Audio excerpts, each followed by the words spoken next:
হঠাৎ করে যে দেখি যে আমার শরীরে হাতের স্পর্শতে আমার কামিজটা ছিঁড়ে গেছে, তেলোয়ারটা ছিঁড়ে গেছে, মানে জোর পড়বো তার মতো আমার উপরে ঝাঁপাইয়া পড়া। তারপরে উনি আমার সাথে ওনার খায়েশ মিঠাই নিছে যে আমার সন্তানটা যেন একটা সুস্থ বিচার পায়। জীবিকার তাগিদে দীর্ঘদিন প্রবাসে ছিলেন এই নারী। প্রবাসে থাকা অবস্থায় সামাজিক যোগাযোগ মাধ্যমে পরিচয় হয় আরেক প্রবাসী আশরাফুলের সাথে। পরিচয় থেকে প্রেম, এরপর ধীরে ধীরে তা গড়ায় ভালোবাসার সম্পর্কে। সম্পর্ক গভীর হলে দুই পরিবারের সম্মতিতে বিবাহ বন্ধনে আবদ্ধ হন তারা। তো আমি প্রবাসে দীর্ঘদিন ছিলাম, থাকার পর আমার হাজবেন্ডের সাথে আমার পরিচয় হয়, মানে অনলাইনে হওয়ার পর ওর সাথে বিয়ে হয়, ফ্যামিলি সবাই জানে। কিন্তু হঠাৎ করেই সেই সুখের সংসারে নেমে আসে এক অদ্ভুত পরিস্থিতি। এই তরুণের ভাসুরের স্ত্রী অন্য এক ছেলের সঙ্গে চলে যাবার পর ভাসুরের 3 সন্তান দেখাশোনার দায়িত্ব পড়ে তার ওপর। পরিবারের কথা ভেবে রাজি হন তিনি।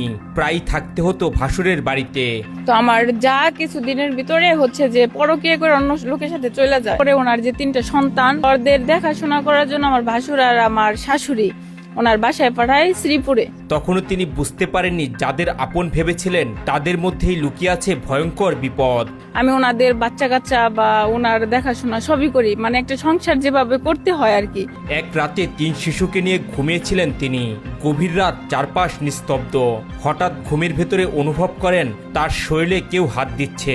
চমকে উঠে দেখেন তার সামনে দাঁড়িয়ে আছে তার ভাসুর মাহবুব আলম। ঘুমিয়েছিলাম, হঠাৎ করে যে দেখি যে আমার শরীরে হাতের স্পর্শ। তো আমি প্রথমে এটা বুঝতে পারি নাই যে আসলে কি। পরে আমি ওই যে বাচ্চা কাচ্চা নিহন তাকায় দেখি যে উনি। তরুণীর অভিযোগ, প্রথমে শরীরে হাত দেয়া, তারপর জোর করে জামা কাপড় ছিঁড়ে ফেলা। নিজেকে বাঁচাতে মরিয়া হয়ে ওঠেন তিনি। প্রায় 20 থেকে 25 মিনিট ধরে চলে ধস্তাধস্তি।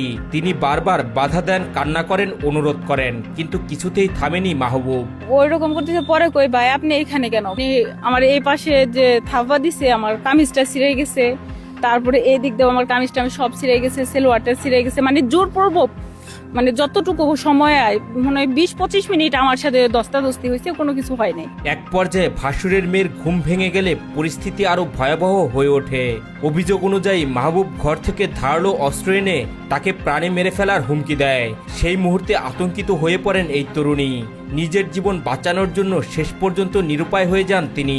ধস্তাধস্তি হওয়ার পরে ওনার যে ওনার মেয়েটা জায়গা গেছে গা। মেয়েটা বলতেছে যে কি হয়েছে গেছে, মানে অন্ধকার তো কিছু দেখতে পারে না, ওর বাবা নাকি এরকম বুঝতে পারে নাই।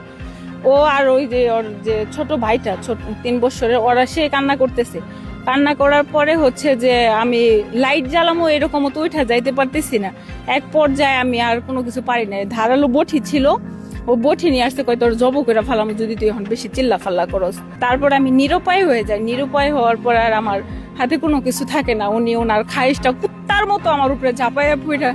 তারপরে উনি আমার সাথে ওনার খায়েশ মিঠাই নিছে। ঘটনার পর পুরো বিষয়টি স্বামী আশরাফুলকে ফোন করে জানান তিনি। কান্নায় ভেঙে পড়ে অনুরোধ করেন দ্রুত দেশে ফিরতে। তারপর আমি আমার হাজবেন্ডকে সাথে সাথে ফোন দেই কুয়েতে যে তুমি এলো কোথায় পাঠাইছো আমার, আজকে আমার সাথে এরকম অন্যায় হচ্ছে। স্বামী দেশে ফিরলেও স্ত্রীর পাশে দাঁড়ানোর বদলে ঘটনার আলামত মুছে ফেলেছেন বলে অভিযোগ করেন এই তরুণী। তো ও দেশে আসার পরে হচ্ছে যে আমার ফোনে যা যা ডকুমেন্ট ছিল। এরপর থেকে শুরু হয় সংসারে অশান্তি। একসময় স্ত্রীকে কিছু না জানিয়ে আবারও বিদেশে চলে যান আশরাফুল।